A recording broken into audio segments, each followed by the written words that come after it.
நான் என்ன கேட்குறேன், இது கொடுக்கும்போது அண்ணாமலை கட்சி என்ன சொல்லுச்சு? ரெவடி கல்ச்சர்னு சொல்லுச்சா? இதே நரேந்திர மோடி சொன்னாரா? தெரியுமா உங்களுக்கு? அஸ்ஸாமில் இன்னைக்கு ஒரு சட்டம் இருக்கு. என்ன சட்டம் இருக்குன்னா, ஒரு இஸ்லாமியர் ஒருத்தர் இன்னொரு மதத்தினரிடம் இடம் வாங்கணும்னா என்ன செய்யணும்? முதலமைச்சர் ஒப்புதல் தந்தா தான் வாங்க முடியும். பாஜகவினுடைய காசை நான் வாங்கிட்டு வரேன்னா, இல்ல நரேந்திர மோடி அவர் பாக்கெட்ல இருந்து கொடுக்குறாரா? என்னுடைய வரிப்படம். பாம்பு கடிச்சா விஷத்தான் ஏறும், அதை எதுக்கத்தான் வேணும். பாஜக பாம்பு எதுக்கத்தான் செய்யும். சிபிஎம் மட்டும்தான் போராடிச்சு.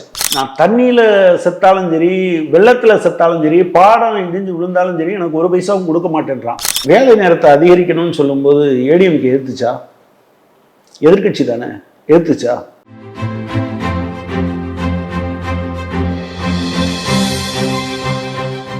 ஜெம் டிவி நேயர்கள் அனைவருக்கும் வணக்கம். அரசியல் ஆடுகள பகுதியில் இன்று நம்மோடு இணைந்துள்ள மார்க்சிஸ்ட் கம்யூனிஸ்ட் கட்சியின் மாநில செயற்குழு உறுப்பினர் கனகராஜ் அவர்கள் நம்மோடு இணைந்துள்ளார். அவரிடம் இன்றைய அரசியல் நிலவரம் குறித்து விரிவாக விவாதிக்கலாம். சார் வணக்கம். வணக்கம். இப்போ திமுக அரசாங்கத்தை எதிர்ப்பது பாஜக மட்டுமல்ல, நாம் தமிழர் கட்சியும் கடுமையாக எதிர்க்கின்றது, தமிழக வெற்றி கழகமும் கடுமையாக எதிர்க்கின்றது, பாமகவும் கடுமையாக எதிர்க்கின்றது. இந்த மாதிரி பல்வேறு கட்சிகள் கடுமையாக எதிர்க்கிறது. 2026 வீட்டுக்கு அனுப்ப வேண்டும் என்ற கொள்கை உறுதியா இருக்காங்க. நீங்க திமுக கூட்டணியில இடம்பெற்று இருக்கீங்க. சோ உங்களுக்கும் அந்த 2026 தேர்தல் திமுக மீது உள்ள அந்த சாயம் உங்க தேர்தல் வெற்றியும் பாதிக்காதா? இல்ல நான் ஒரே ஒரு விஷயத்தான் கேட்கிறேன். நான் உங்கள்கிட்ட கேட்கிற கேள்விதான், அன்னைக்கு உடனடியாக ஆர்ப்பாட்டம் நடத்தினது யாரு? நீ எப்படி முதல்ல வெளியே வந்தது? இவ்வளவு பேருக்கு முதல்ல ஆர்ப்பாட்டம் நடத்தினது யாரு? அந்த எந்த ஆர்ப்பாட்டம் சார்? பல்கலைக்கழகத்துல அதிமுக ஆர்ப்பாட்டம் நடத்துது. அதான் நீங்களே இதெல்லாம் சொல்லுங்க. அதிமுக என்னைக்கு நடத்துச்சு? நீங்க போய் எடுத்து பாருங்க. இந்திய மாணவ சங்கத்தினரும் அனைத்து இந்திய ஜனநாயக மாத சங்கமும் ஆர்ப்பாட்டம் நடத்தி செய்தியாகுது. அடுத்த நாள் தான் அதிமுக களத்துக்கே வருது. நான் என்ன கேட்குறேன்னா, இதில் தான் என்ன இருக்குன்னா, நம்ம ஊடகங்களே என்னன்னா, இப்படி முதல்ல அதை சொல்லும்போது அதை கண்டுக்கவே மாட்டாங்க. பல விஷயங்கள் நான் சொல்கிறேன். இந்த ஏடிஎம்கே பீரியடில் பொதும்புன்னு ஒரு ஊர் நம்ம மதுரை பக்கத்தில் 177 குழந்தைகள் ஒரு ஸ்கூலில். ஆமாம், நாங்கள் டெய்லி 4 பேர் போய் ஆர்ப்பாட்டம் நடத்துவோம். டீக்கதில் அது செய்தியாகும். வாரம் இதே 4 பேர் ஆர்ப்பாட்டம் பண்ணுறது ஒரு செய்தியான. அப்புறம் கொஞ்சம் கொஞ்சமாக வெளியுறவுக்கு வந்தது. அப்புறம் கோர்ட்டுக்கு போச்சு. தமிழில் ஒரு பத்திரிகை அந்த தீர்ப்பு வந்த அன்னைக்கு முழு பக்கம் எழுதியிருந்தது. காவல்துறைக்கு பாராட்டு, அது பாராட்டு, இது பாராட்டு எல்லாம் எழுதியிருந்தது. நான் அந்த பத்திரிகை ஆசிரியரை கூப்பிட்டு கேட்டேன், இந்த கோர்ட்டுக்கு யார் போனா? வேற யாராவது தலையிட்டாங்களான்னு கேட்டேன். வேற எந்த கட்சியாவது தலையிட்டதா? மக்கள் 177 பேருக்கும் 177 பேர்ல 100 சொச்சம் பேருக்கு 116 பேருக்கோ 17 பேர் 123 பேருக்கு காம்பன்சேஷன் கொடுக்க சொல்லி 1 லட்ச ரூபாயிலிருந்து 2 லட்ச ரூபா நீதிபதி சந்துரு ஆர்டர் போட்டார். வாங்கினவங்க எத்தனை பேர் தெரியுமா? 25 பேருக்கும் கம்மி. ஏன்னா அந்த குடும்பங்களே என்ன நினைச்சு, தன்னுடைய குழந்தை பாதிக்கப்பட்டதாக காம்பன்சேஷன் வாங்கிட்டா நாளைக்கு அவள் வாழ்க்கை பாதிக்கப்படும் என்று. அதில் ஒரு கட்சி கூட தலையில்லை. எத்தனை பேர், எத்தனை குழந்தைங்க? 178 குழந்தைங்க. அப்போ ப்ராப்ளம் என்னன்னா, இதில் முதல்ல போராட்டம் நடத்துனது, ஒருவேளை இவங்கெல்லாம் இந்த கலப்பலான்னு கத்துனதுனால எல்லாரும் செருப்பு போடல, ட்ரெஸ்ஸு போட மாட்டேன், மொட்டை அடிச்சுப்பேன்னு சொன்னால் நீங்கள் செய்தியாக்குறீங்க. வேற அதை போய் ஆர்ப்பாட்டம் அந்த கேட்டு முன்னால் நின்று பண்ணது எஸ்எஃப்ஐயும் அனைத்து இந்திய ஜனநாயக மாதம். இடதுசாரி ஆளுங்கட்சியில இடம்பெற்றிருந்தாலும் ஆளுங்கட்சி செய்யக்கூடிய தவறை சுட்டி காட்டுவதில் என்றும் தவறியது கிடையாது. இப்போ நீங்க ஆளுங்கட்சியில இடம்பெற்று இருக்கீங்க. திமுக அரசாங்கத்தின் செயல்பாடு பத்தி உங்க கருத்து என்ன? ஏன்னா அந்த அரசாங்கத்தின் மீது பல்வேறு கட்சிகள் அதிருப்தி தெரிவித்திருந்தாலும் பொதுமக்களும் வெகுஜன மக்களும் ஒரு அதிருப்தியை தெரிவிக்கிறாங்க. நீங்க திமுகவுடைய இந்த 3.25 ஆண்டு ஆட்சி குறித்த மதிப்பீடு என்ன சார்? இல்லை, நான் இதை 3 விதமாக பார்க்குறேன். முதல்ல உங்களுடைய கேள்வி தப்பு. நாங்கள் ஆட்சியில் பங்குலாம் இல்லை. எந்த காலத்திலையும் ஒரு காமன் மினிமம் ப்ரோக்ராமோட போட்டி போட்டால் மட்டும்தான் நாங்கள் கூட்டணி என்று சொல்லுவோம். மேற்கு வங்காளத்தில் இருக்கிறது கூட்டணி, கேரளாவில் இருக்கிறது கூட்டணி. ஏன்னா அதுக்கு ஒரு திரிபுராவில் அந்த கட்சிகள் எல்லாமே சேர்ந்து இதையெல்லாம் பண்ணுவோம்னு சொல்லுவோமே தவிர மற்றபடி இது தொகுதி உடன்பாடு தான், அதுக்கு மேலே எதுவும் இல்லை. இந்த ஆட்சியை பொறுத்தளவில் நான் ஒன்று வேலை நேரத்தை அதிகரிக்கணும்னு சொல்லும்போது ஏடிஎம்கே எதிர்த்துச்சா? எதிர்கட்சி தானே, எதிர்த்துச்சா? இந்த பல்பீர் சிங்னு ஒருத்தர் 41 பேர் பல்ல பிடுங்கிட்டாரு, ஏடிஎம்கே எதிர்த்துச்சா? இன்ஃபேக்ட் அவங்க கட்சி எம்எல்ஏ இசைக்கு சுப்பையா நாங்கள் போராடிக்கிட்டு இருக்கும்போது சிபிஎம் மட்டும்தான் போராடிச்சு. சிபிஎம் ஒரு இடத்துல ஆர்கனைஸ் பண்ணி அதுக்கு பின்னால் என்ன பண்ணோம்னா எல்லா கட்சியும் அந்த இதுக்கு பிளாட்ஃபார்மும் கூப்பிட்டு வந்தோம். ஏடிஎம்கே என்ன பண்ணுச்சு? எதிர்கட்சி தானே, என்ன பண்ணுச்சு? ஏதாவது பண்ணுச்சா? கிடையாது. டிஜிபி ஆஃபீஸை இந்த காலத்தில் முற்றுகையிட்ட ஒரு கட்சி சொல்லுங்கள். கள்ளக்குறிச்சி மாணவி இதில் நீங்கள் விசாரணை சரியாக போகலைன்னு அனைத்து இந்திய ஜனநாயக மாத சங்கம் முற்றுகையிட்டது. நீங்கள் எல்லாரும் பேசுறது என்னன்னா அவங்களுக்கு எது பொருந்துமோ அதை வச்சுக்கிட்டு அவங்க பேசுறாங்க. ரைட். என்னையை பொறுத்தவரை நான் என்ன நினைக்கிறேன்னா, ஒன்று திமுகவை நாங்கள் ஆதரிப்பதற்கான ஒரு காரணம், அல்லது திமுகவுடன் தொகுதி உடன்பாடு செய்து கொண்டு போராடியதற்கான காரணம், ஒரு இந்தியாவில் ஒரு பாசிசத்தன்மையுள்ள ஒரு ஆட்சி அதற்கு கீழ் இந்தியா மிகப்பெரிய சிரமத்தை அனுபவித்துக் கொண்டு இருக்கிற போது அதற்கு எதிரான போராட்டத்தில் அதை பாஜகவை வீழ்த்த வேண்டும் என்பதற்காக, அதாவது நீங்க அதைத்தான் நீங்க என்ன நினைக்கிறீங்கன்னா பாஜகவை இது ஒரு கூட்டணியா? No, it's not the case. அப்படி பார்க்க முடியாது. பாஜக என்பது இன்னொரு கட்சி அல்ல, அவர்கள் அரசமைப்பு சட்டத்தை ஏற்றுக்கொண்டவர்கள் அல்ல, மூவர்ண கொடியை ஏற்கவும் மாட்டோம் மதிக்கவும் மாட்டோம்னு சொன்னவங்க, அரசமைப்பு சட்டத்தில் மனுஸ்மிருதி இல்லைன்னு சொன்னவங்க, நீதிபதிகளை விலைக்கு வாங்குறவங்க அல்லது அடியாள் வேலைக்கு பயன்படுத்துறவங்க, இவ்வளவும் இருந்துகிட்டு இருக்க ஊர் இது. எனவே பாஜகவை, அதாவது அதிமுகவை தோற்கடிப்பதற்காக, திமுகவை தோற்கடிப்பதற்காக, காங்கிரஸை தோற்கடிப்பதற்கு என்கிற முறையில் பாஜகவை தோற்கடிப்பது என்பதை பார்க்க முடியாது. அது ஒரு விஷம். அது சமூகத்தில் ஏறின பிறகு நீங்க ஹிட்லரை உலகமே எதிர்த்து நின்னுது. இன்னைக்கு நீங்க யோசிச்சு பாருங்க, உச்சநீதிமன்ற நீதிபதிக்கு யாருக்காவது கைமாறு கொடுத்துருக்காங்களா ராஜ்யசபா மெம்பர்ஷிப்பு? அதுக்கு முன்னால அதே உச்சநீதிமன்ற நீதிபதி 4 பேரோட சேர்ந்து வெளியில இருந்து எங்களுக்கு ரோஸ்டர் எப்படி இருக்கணும்னு சொல்றாங்கன்னு வெளியே ப்ரொட்டஸ்ட் பண்ணவர் தானே ரஞ்சன் கோகோய். அவர் மசூதி இடிச்சவனுக்கே இடம் சொந்தம்னு அவர் சொல்லிட்டாரு. ரைட்டு, நீ ராஜ்யசபாவுக்கு போ. அந்த தீர்ப்பு சொன்ன இன்னொருத்தர் இருக்காரு, அப்துல் நசீர். அவர் இஸ்லாமியர் தான், இப்போ ஆந்திர பிரதேஷ் கவர்னராக இருக்கார். மீதி 2 பேர் கடைசியா ரிட்டையர் ஆன சந்திரசூட் உட்பட உச்சநீதிமன்ற தலைமை நீதிபதியா இருந்துட்டாங்க. இன்னொருத்தர் ரிட்டையர் ஆனாலு என்சிஎல்டியினுடைய சேர்மனா இருக்காரு. இவங்களை வாங்குறது யாருன்னு நீங்க நினைக்கிறீங்க? ஸோ எனவே நீங்க திமுக, அதிமுக அல்லது காங்கிரஸ் அல்லது அப்படி அதோட சேர்த்து பார்க்க முடியாது. எனவே அந்த போராட்டத்தில் திமுகவோடு உறுதியாக நிற்கிறோம், திமுக உறுதியா நின்னுது அப்படிங்கிறத பார்க்குறோம். இந்த மாதிரியான மாடல் தான் நீங்க உத்தரப்பிரதேசம் மாதிரியான இடங்கள்ல நாங்கள் 72 சீட்டு ஜெயிச்சோம் 80 சீட்டுக்கு போயிடுவோம்னு சொன்னவங்களை முதல் கட்சியாக எஸ்பி போன தேர்தலில் காங்கிரஸோட கூட்டணி வச்சுக்கல. அப்போ தமிழ்நாடு ஒரு மாடலாக இருந்தது. மகாராஷ்டிராவில் அவங்கள தோக்கடிச்சாங்க, ஹரியானாவில் அவங்கள தோக்கடிச்சாங்க, ராஜஸ்தானில் அவங்கள தோக்கடிச்சாங்க. நீங்கள் அவங்க 400ன்னு சொன்னவங்களை 240 நிற்கப்பாட்ட வச்சது எது? அது. எனவே ஒரு தேசம் முழுவதற்கும் மக்கள் ஒற்றுமைக்கும் நீங்கள் மணிப்பூர் மாதிரியான இடங்களை நீங்கள் கலவரத்தை அடக்கவே முடியாதா? வன்முறையை நிறுத்த முடியாதா? நீங்கள் விஸ்வகுருவாச்சுல்ல, உங்களுக்கு 56 இன்ச்சு இருக்குல்ல, உங்கள்கிட்ட இராணுவம் இருக்குல்ல, உங்கள்கிட்ட நீதிமன்றம் இருக்குல்ல, பார்த்துக்கிட்டே சாகட்டும்னு விட்டுக்கிட்டு இருக்காங்க.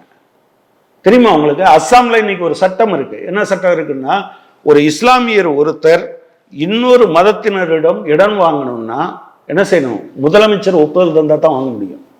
சொத்து வைத்திருக்கும் உரிமையை இந்திய அரசமைப்பு சட்டம் உத்தரவாதப்படுத்தியிருக்கு.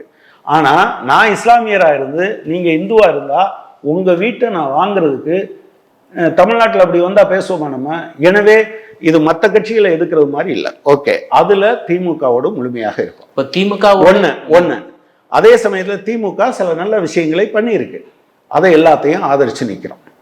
இப்போ 1000 ரூபாய் கொடுக்குறாங்க. சாதாரணமாக கேட்டால் பலரும் ஒரு அரசாங்கம் அதை கூட செய்யலாம் எப்படி சார்? இது மக்களுடைய அடிப்படை தேவைகளை நிறைவேற்றி ஆளுகின்ற அரசாங்கத்தின் கடமை தானே. இல்ல நான் என்ன கேட்கிறேன், இது கொடுக்கும்போது அண்ணாமலை கட்சி என்ன சொல்லுச்சு? ரெவடி கல்ச்சர்னு சொல்லுச்சா? இதே நரேந்திர மோடி சொன்னாரா? இப்ப 3 மாசம் அட்வான்ஸ் கொடுத்தாங்களா? எங்க? மகாராஷ்டிரால ரெவடி கல்ச்சர் இது வந்து ஏதோ ஒரு ஒரு ஒரு ஒரு பண்டிகை காலத்தில் ஸ்வீட் கொடுக்குறது மாதிரி அள்ளி கொடுத்துட்டு போகிறாங்கன்னு சொல்லிட்டு 1000 ரூபாய் இல்லை 2100 மாற்றி அதை 3 மாதத்துக்கு அட்வான்ஸாக கொடுத்தாங்களா இல்லையா? அதுக்கு பேர் என்னது? நீங்கள் இப்போ சொல்லும்போது தான் நீங்கள் அடிப்படைன்னு சொல்கிறீங்க, அதுக்கு முன்னால் என்ன பேசுகிறீங்க அப்படின்றது. தமிழ்நாட்டின் கடன் சுமை என்பது 8 லட்சம் கோடியை தாண்டி விட்டது சார்.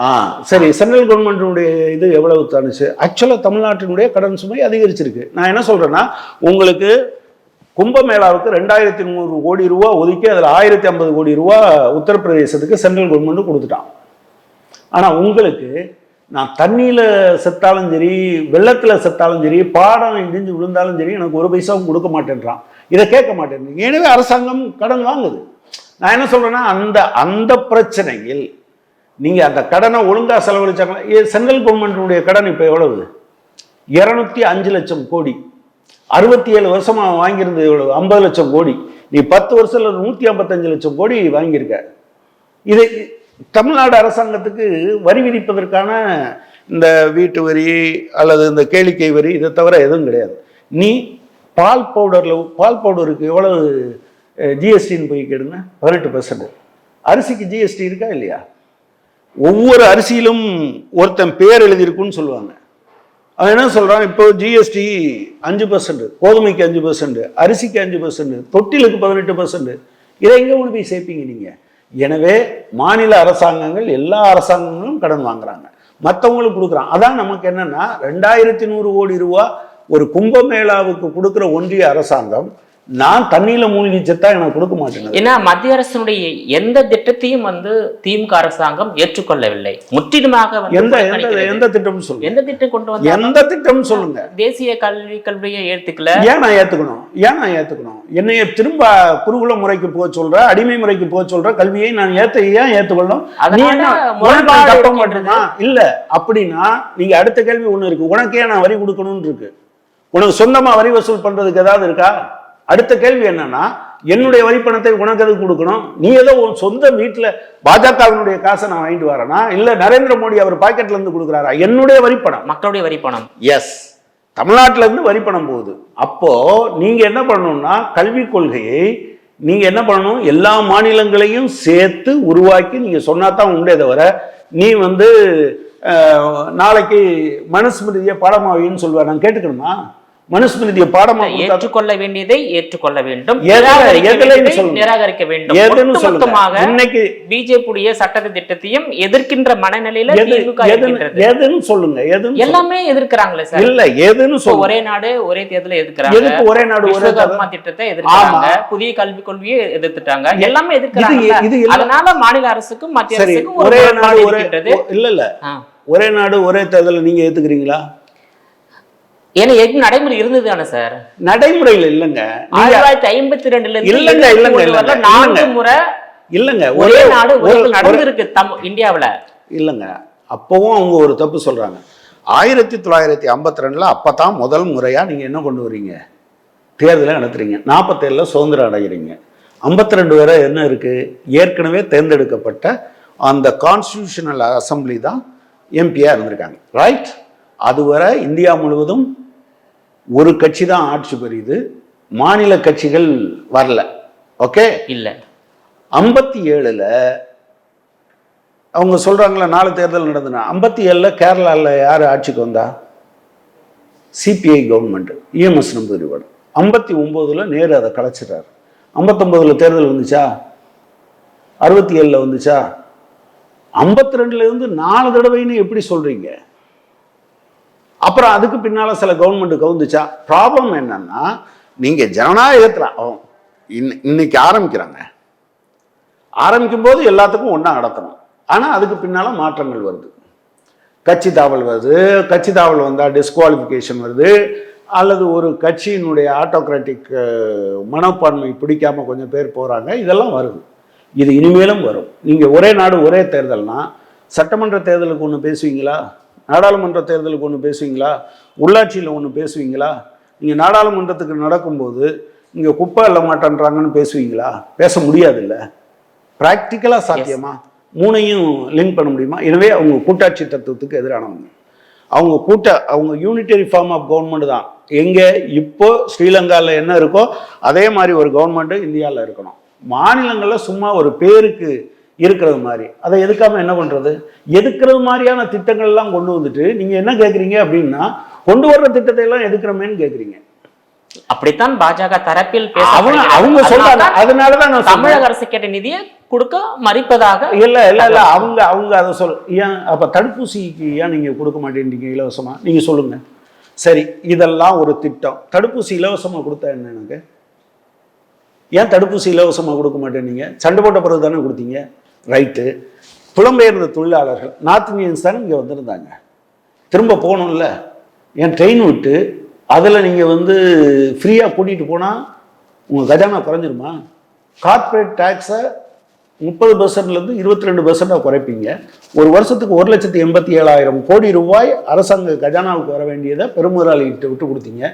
சாதாரண அன்றாடம் பிழைப்புக்காக தன்னுடைய மண்ணில் இருந்து ஆணி வேரோட பிடுங்கிட்டு இங்கே அப்பா அம்மா குழந்தை இந்தியாவின் புவிப்பரப்பில் எங்கே பார்த்தீங்கன்னாலும் சரி ஒரு குறிப்பிட்ட காலத்தில் நடந்த மக்களுடைய இடப்பெயர்வு அதுதான். அப்போ அந்த ட்ரெயினை ஃப்ரீயாக விடுறதுக்கு உங்களுக்கு இது வரலையே. ஏன் நீங்கள் வயசானவங்கெல்லாம் என்ன உங்கள் கொள்கையை ஏற்றுக்க மாட்டேன்னு சொன்னாங்களா? ட்ரெயினுக்கு கன்செஷனை எதுக்காக நிறுத்தினீங்க சொல்லுங்க பார்க்கலாம். எனவே பாஜக மோசமானது. பாம்பு, அதாவது பாம்பு கடிச்சா விஷம்தான் ஏறும். அதை எதுக்கத்தான் வேணும். பாஜக பாம்பு எதுக்கத்தான் செய்யும். 2026 திமுக கூட்டணியிலேயே இடம்பெற்று தேர்தல் சந்திப்பீங்களா இல்ல கூட்டணி மாறி தேர்தலை சந்திப்பீங்களா சார்? இல்லை, அதை எங்கள் கட்சியினுடைய அந்த தேர்தல் வர்றதுக்கு இன்னும் நாள் இருக்கு. இன்னைக்கு வரைக்கும் திமுக இது உங்களுக்கு அதிருப்தி இருக்கின்றதா இல்ல நல்ல கட்டாயமா திமுகவோட நான் சொல்றேன். அதை அரசியலா திமுகவோடு ரைட். பிஜேபிக்கு எதிரான போராட்டத்தில் திமுக சரியா இருக்கு, எனவே அதை ஆதரிக்கிறோம். ஆனா நீங்க எடப்பாடி பழனிசாமி 100 மாசம் போக்குவரத்து தொழிலாளிக்கு டிஏ கொடுக்கலைன்னா அதை சொல்லிட்டு இப்போ கொடுக்காம இருந்தால் அதை ஏற்றுக்கொள்ள முடியுமா? அரசு ஊழியர்களுக்கும் ஆசிரியர்களுக்கும் பென்ஷன் பழைய பென்ஷனை கொண்டு வர்றேன்னு சொல்லிட்டு அதை கொடுக்கலைன்னா அதை ஏற்றுக்கொள்ள முடியுமா? 58 வயசுல ஓய்வுன்னு சொல்லிட்டு அதை 1 வருஷமா அவர் கொண்டு வந்தால் நீங்கள் 60 வயசு வரை வச்சிருக்கதை ஏற்றுக்கொள்ள முடியுமா? எனவே இதையெல்லாம் நாங்கள் திமுக அரசாங்கத்தின் மீது மார்க்சிஸ்ட் கம்யூனிஸ்ட் கட்சிக்கு அதிருப்தி இருக்கின்றது. நிச்சயமா. நீங்க அது என்ன மின் கட்டணத்தை உயர்த்தினா அதை பாராட்ட முடியுமா? சொத்து வரி உயர்வை பாராட்ட முடியுமா? அப்ப இதெல்லாம் கண்டிச்சு நீங்க கூட்டணியில இருந்து வெளியே வரலாமே. ஏன் கூட்டணியில இருக்கிறீங்க?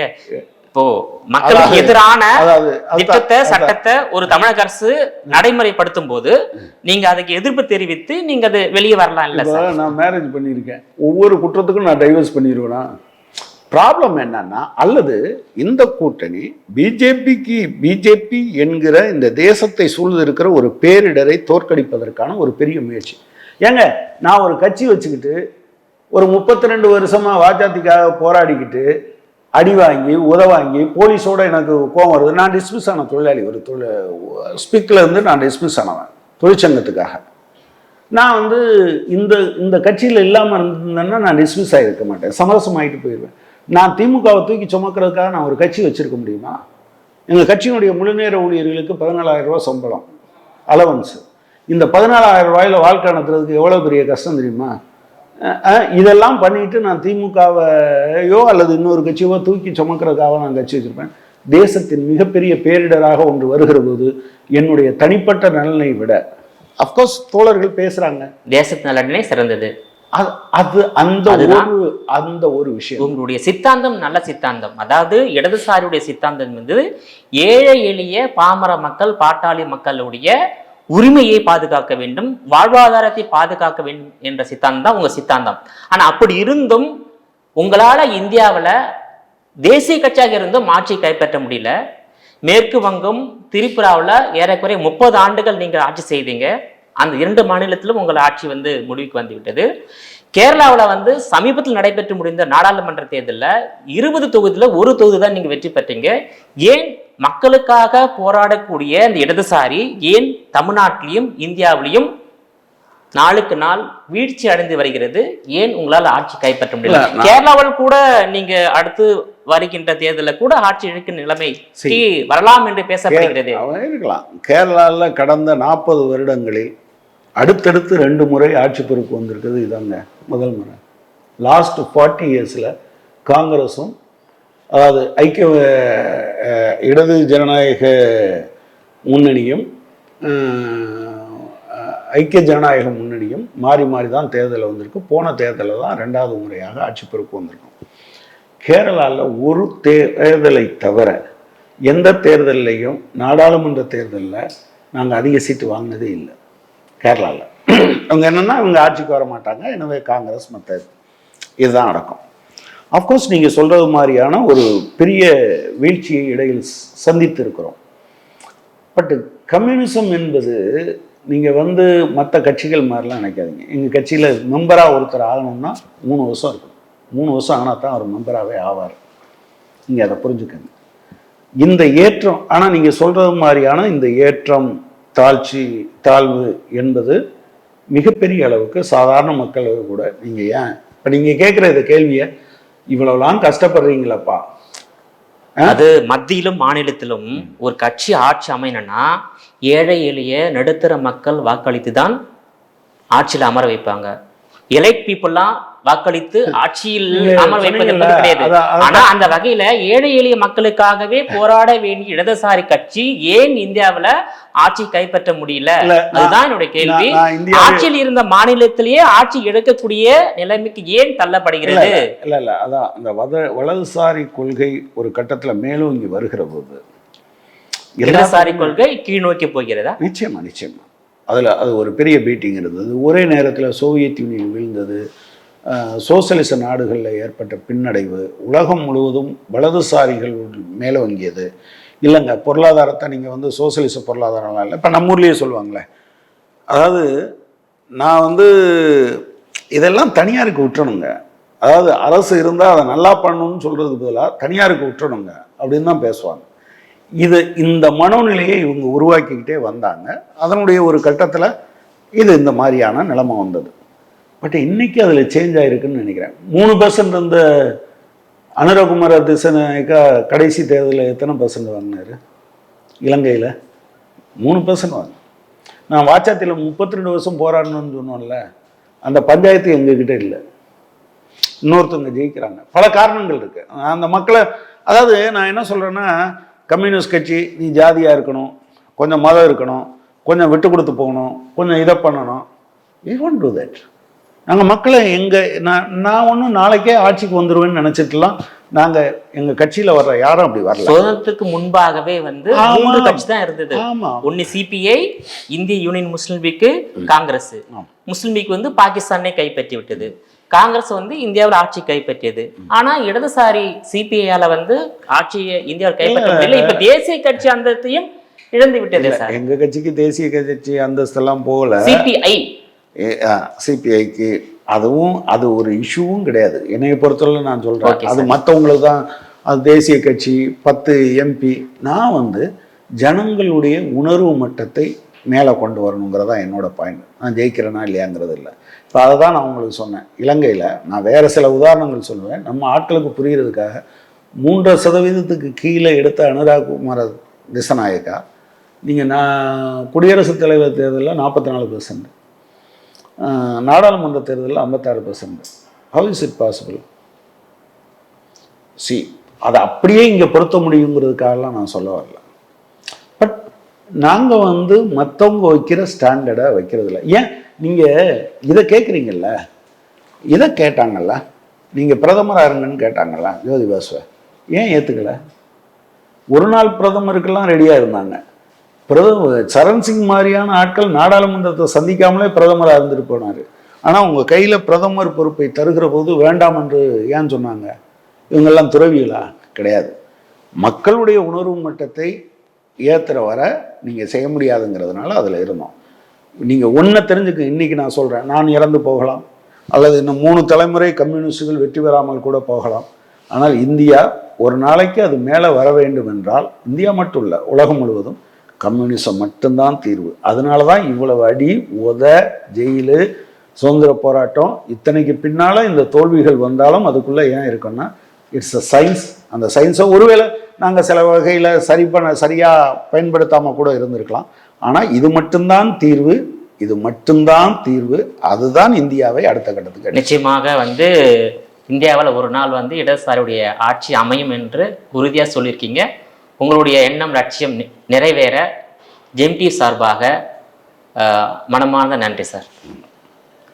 நேயர்களே, மீண்டும் இது போன்ற மற்றொரு அரசியல் ஆடுகளத்தில் மற்றொரு ஆளுமையுடன் சந்திக்கிறேன். அதுவரையில் உங்களிடமிருந்து விடைபெறுவது நான் உங்கள் விஜயபாலன்.